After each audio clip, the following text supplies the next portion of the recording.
अस्सलाम वालेकुम एवरीवन। जैसा कि आप सब जानते हैं आज 13 अगस्त थी और आज आपका लॉ गेट का टेस्ट था और उसी लॉ गेट टेस्ट से कुछ एमसीक्यू मेरे पास मौजूद हैं सीपीसी के पोर्शन से।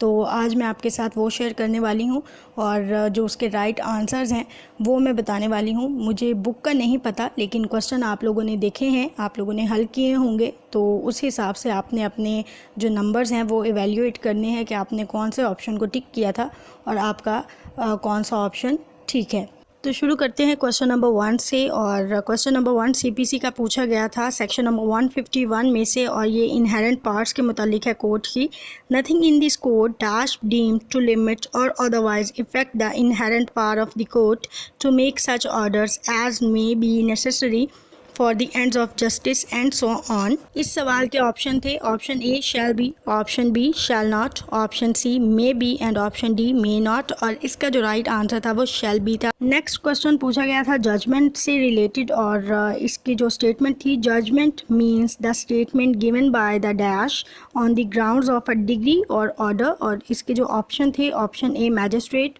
ऑप्शन बी जज, option C plaintiff, option D defendant, और इसका जो राइट आंसर है वो जज था। जजमेंट हमेशा जज पास करता है। अगला सवाल पूछा गया था ऑर्डर नंबर 9 रूल 6(2) में से, और इसकी जो स्टेटमेंट है वो है where it is owing to the plaintiff's default that the summons was dash or was not served in sufficient time the court shall order and so on, और इसके जो ऑप्शन थे option A entertain, option B duly served, option सी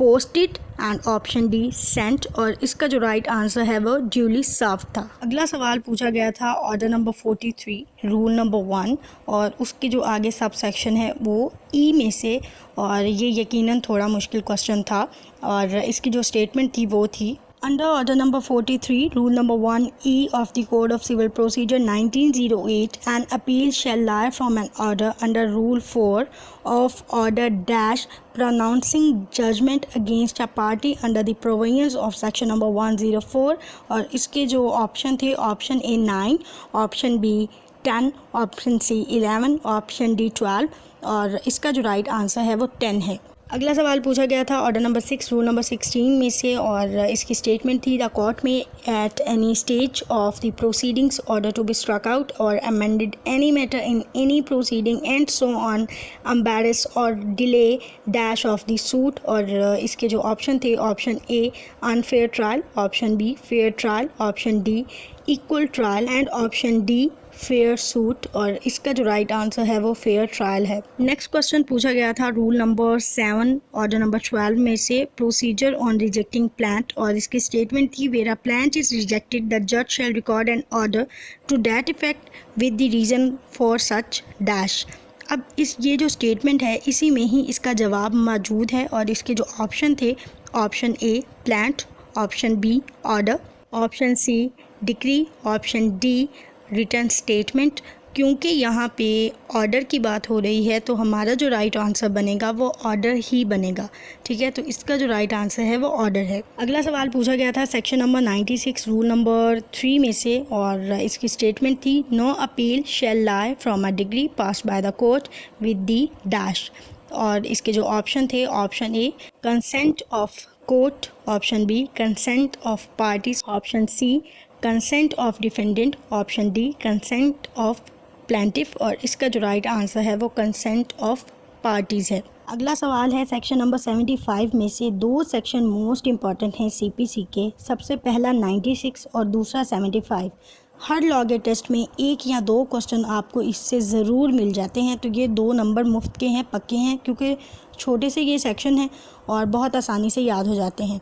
तो इसकी जो statement थी वो थी subject to the such condition and limitations as may be prescribed the court में इशू अ डैश, और इसके जो नीचे ऑप्शन थे वो थे option A summon, option B commission, option C decree, option D notice, और इसका जो राइट आंसर है वो कमीशन है। अगला सवाल पूछा गया था ऑर्डर नंबर 1 रूल नंबर 5 में से, और ये रिपीट हुआ है। अगर किसी ने प्रीवियस लॉ गेट टेस्ट देखे हैं या किए हैं तो उसको अंदाज़ा होगा, ये क्वेश्चन पहले भी आ चुका है। It shall not be necessary that every defendant shall be interested as to all the relief claimed in any suit dash, और इसके जो ऑप्शन थे option A against any person, option B against defendant, option C against him, option D against plaintiff, और इसका जो right answer है वो against him था। अगला सवाल जो कि पूछा गया था सेक्शन नंबर 17 में से, और अगर किसी ने सिर्फ इसकी हेडिंग ही अच्छे तरीके से याद की होती तो उसका ये सवाल हल हो जाता, क्योंकि इसकी हेडिंग में ही इस सवाल का जवाब है।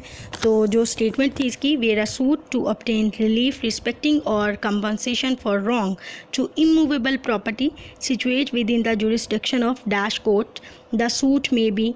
Instituted in any court and so on. और इसके जो ऑप्शन थे वो थे option A within same courts, option B within different courts, option C family courts, option D high court, और इसका जो राइट आंसर था वो डिफरेंट कोर्ट्स था। अगला सवाल पूछा गया था ऑर्डर नंबर 41 रूल नंबर 3 सब रूल 2 में से, where the court rejects any memorandum it shall record the reason for such dash, और ऑप्शन थे option A decree, option B rejection, option C